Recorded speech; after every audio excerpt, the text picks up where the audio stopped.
18 ноябр президенти ҷумҳурии Тоҷикистон пешвои миллат муҳтарам Эмомалӣ Раҳмон дар шаҳри Хуҷанд бинои нави маъмурии минтақаи озоди иқтисодии суғдро мавриди баҳрабардорӣ қарор доданд. Иншоот тӯҳфаи арзанда ба истиқболи 35-солагии истиқлоли давлатӣ ба кормандони минтақаи озоди иқтисодии суғд, соҳибкорон ва сокинони вилоят ба ҳисоб меравад. Бинои маъмурӣ аз ҳисоби маблағҳои ҷумҳуравӣ дар масоҳати умумии 10100 метри мураббаъ сохта шуда, дар рафти корҳои бунёдӣ 100 бинокори маҳаллӣ бо кор ва маоши хуб таъмин гардид. маъмурият аз 3 ошиёна ва таххона иборат буда, дар қабати якум шӯъбаҳои хизматрасонӣ ба шаҳрвандон ҷойгир аст.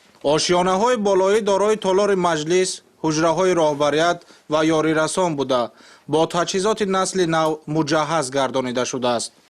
мо имрӯз кормандони маъмурияти минтақаи озодии иқтисодии суғд хеле шод ҳастем, ки бо дастгирии бевоситаи муҳтарам ҷаноби олӣ чунин бинои нави замонавӣ ба истифода дода шуд. мо ҷавобан ба дастгирии сарвари давлат кӯшиш ба харҷ медиҳем, ки фаъолияти худро дучанд намуда барои расидан ба ҳадафҳои маъмурияти минтақаи озодии иқтисодии суғд, яъне зиёд намудани ҷойҳои нави корӣ, таъсиси корхонаҳои нави саноатӣ ва ҷалби сармояи бештар хориҷӣ ва саноатӣ ноил гардем.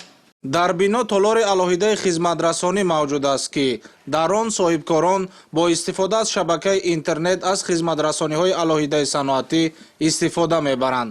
аз ҷумла дархости хизматрасонии худро тариқи электронӣ пешниҳод менамоянд. сарвари давлат муҳтарам Эмомалӣ Раҳмон аз фароҳам гардидани имкониятҳои муосир дар минтақаи озоди иқтисодии вилояти суғд изҳори қаноатмандӣ карда, масъулинро ба истеҳсоли маҳсулоти босифат ва содироти он ба хориҷи кишвар роҳнамоӣ намуданд. дар навбати худ кормандони минтақаи озоди иқтисодӣ аз дастгириҳои пайвастаи пешвои миллат муҳтарам Эмомалӣ Раҳмон аз ҷумла фароҳам овардани беҳтарин шароити корӣ дар бинои нави маъмурият изҳори сипос намуда, сарвари давлатро бовар кунонданд, ки дар ҷавоб ба ин дастгириҳо хубтару беҳтар фаъолият мекунанд ва тамоми донишу таҷрибаи худро ба ворид кардани таҷҳизоти замони навин, истеҳсоли маҳсулоти хушсифат ва дар сатҳи баланду муосир анҷом додани хизматрасонӣ ба шаҳрвандону соҳибкорон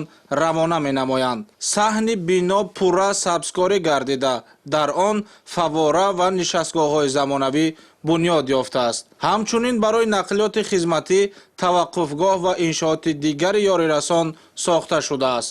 мо аҳли кормандони маъмурияти минтақаи озоди иқтисодии суғд миннатдории хешро ба президенти ҷумҳурии Тоҷикистон пешвои миллат муҳтарам Эмомалӣ Раҳмон баҳри таъсиси чунин бинои хуштарҳи замонавӣ мерасонем ва ҷавобан ба ғамхориҳои пайвастаи пешвои миллат кӯшиш менамоем, ки дар оянда шумораи коргоҳҳои навро дар ҳудуди минтақаи озоди иқтисодии суғд зиёд намоем ва ноил гаштан ба ҳадафи чоруми стратегияи миллӣ, яъне саноатикунонии босувоти кишвар саҳми назарраси хешро гузорем.